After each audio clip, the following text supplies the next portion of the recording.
All right, now President Cyril Ramaphosa is officially opening and visiting the expanded biology DNA analysis lab in Gqeberha today. The lab has advanced DNA analysis technology, which will increase turnaround time and strengthen the fight against GBV and femicide. Let's take you live to that event. Ramaphosa is on the podium.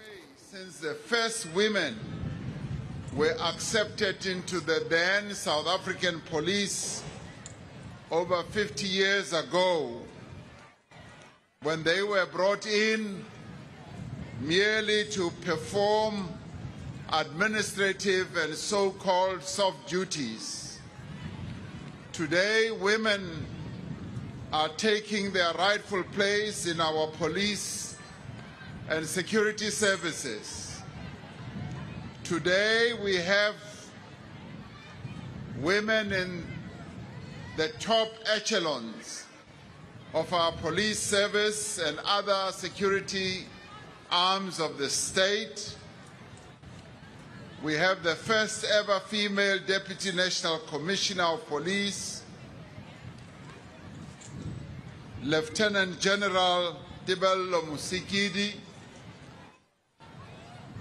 Lieutenant General Musikidi is one of the two women co-chairs of the National Joint Operation and Intelligence Structure known as NetJoints. They are amongst the women who are leading the way in the transformation of our safety and security institutions. We have certainly come a long way, but we know that we still have much further to go. Earlier this morning, we were part of the unveiling of the DNA expansion project at the Forensic Science Laboratory at the Eben Donges building here in Gqeberha. I want to commend the police for their hard work and commitment in terms of addressing the backlogs in the analysis of DNA retrieved from crime scenes. With this new and enhanced capacity here in the Eastern Cape, the Eastern Cape Forensic Science Laboratory, we can expect faster turnaround times, especially with respect to the investigation of gender-based violence and femicide.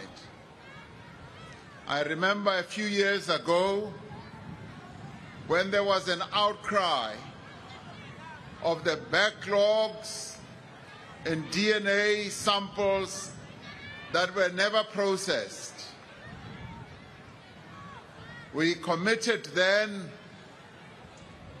at the urging and instance of the women of our country, that we should have a more functional laboratory here in the Eastern Cape so that DNA samples don't have to be processed in other provinces.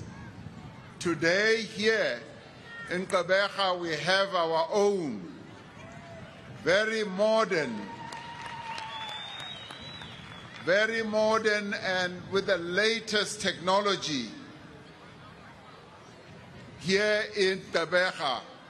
And I'd like to applaud the Minister, I'd like to applaud the Premier and the MEC who made sure that we have this facility, but more especially the women of our country who see this as a great advance in ensuring that their rights as women are advanced.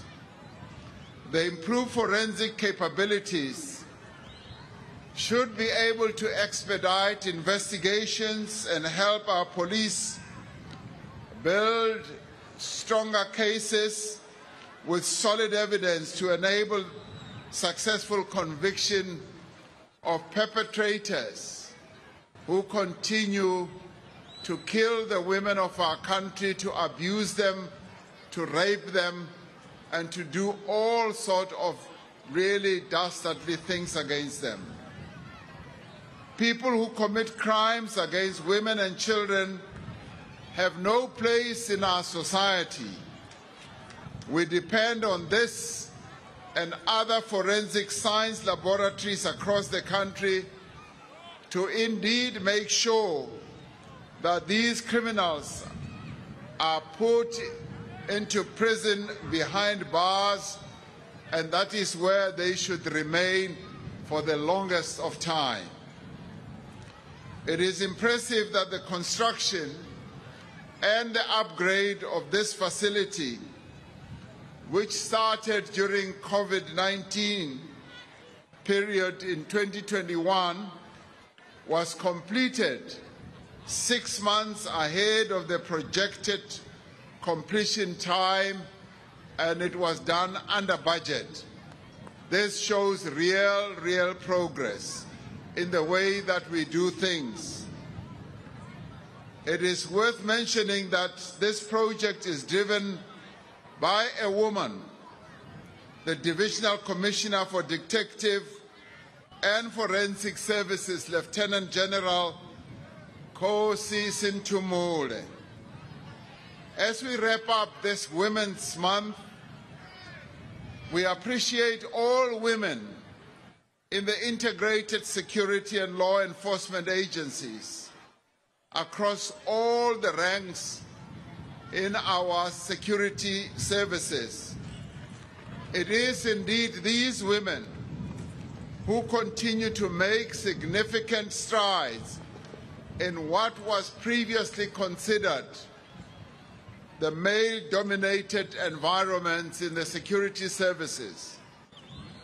Women are increasingly present in national and intervention units, in special task forces, in the bomb disposal units, and tactical response units, search and rescue teams, flying squads, and highway patrol units. More and more women are becoming pilots. In the police service, we have 13 women who are pilots of our helicopters and our aeroplanes. We have women who are enforcement officers, who are in forensics, ballistics, and DNA analysis, and crime scene and reconstruction experts.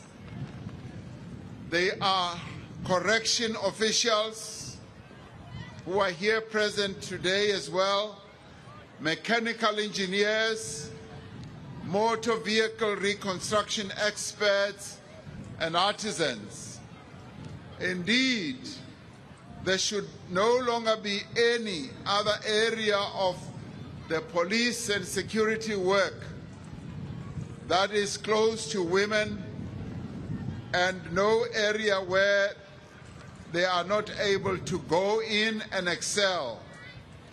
Gone are the days where women were only employed in the administrative area and mere support areas in our security establishments.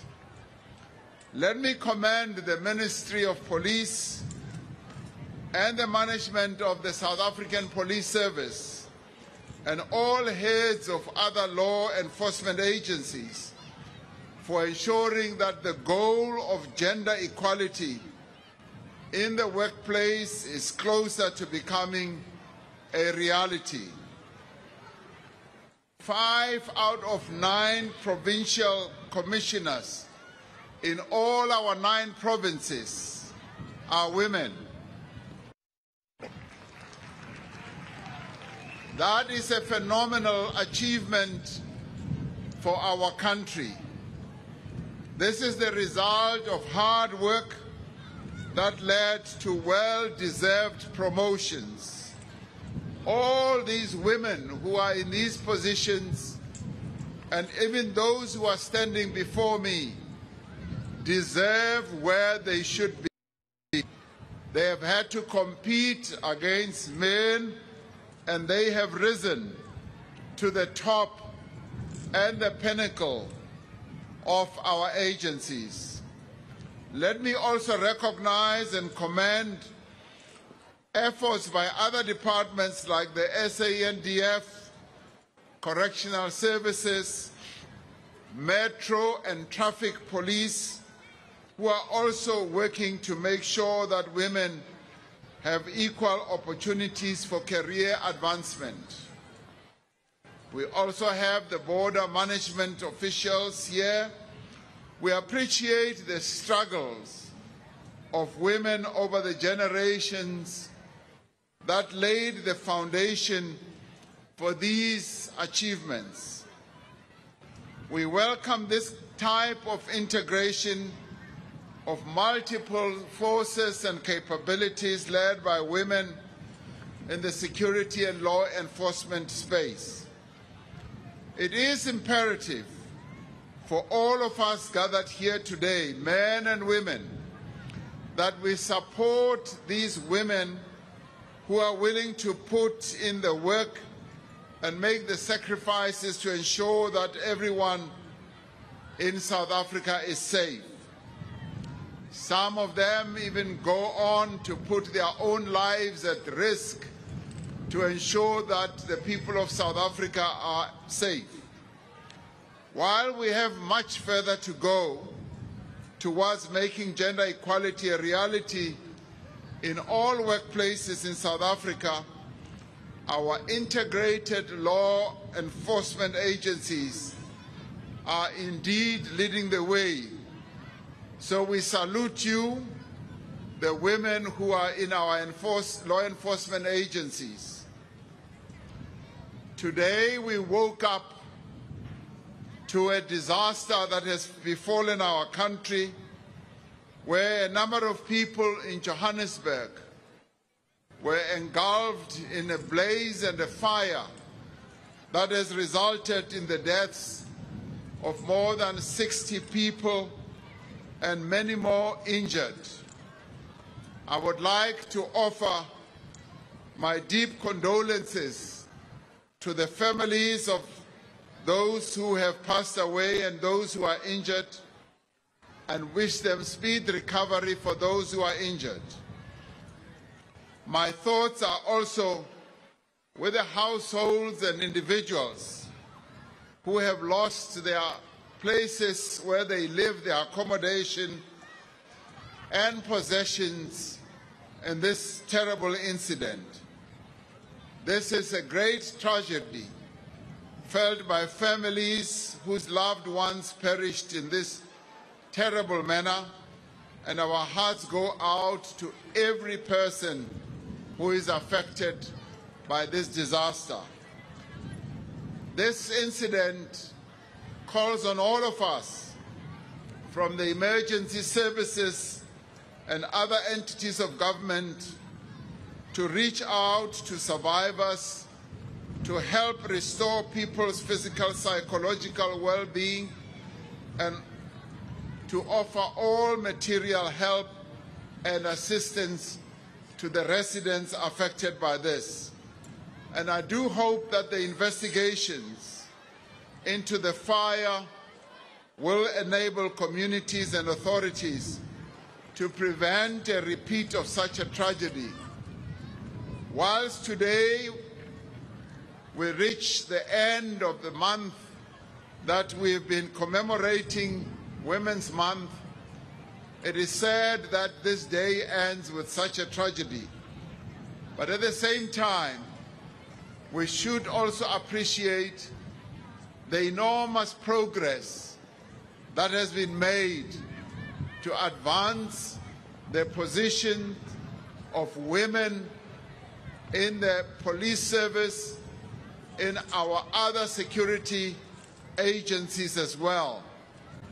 And we want to go on with this work of empowering our women and making sure that they do indeed occupy their rightful place.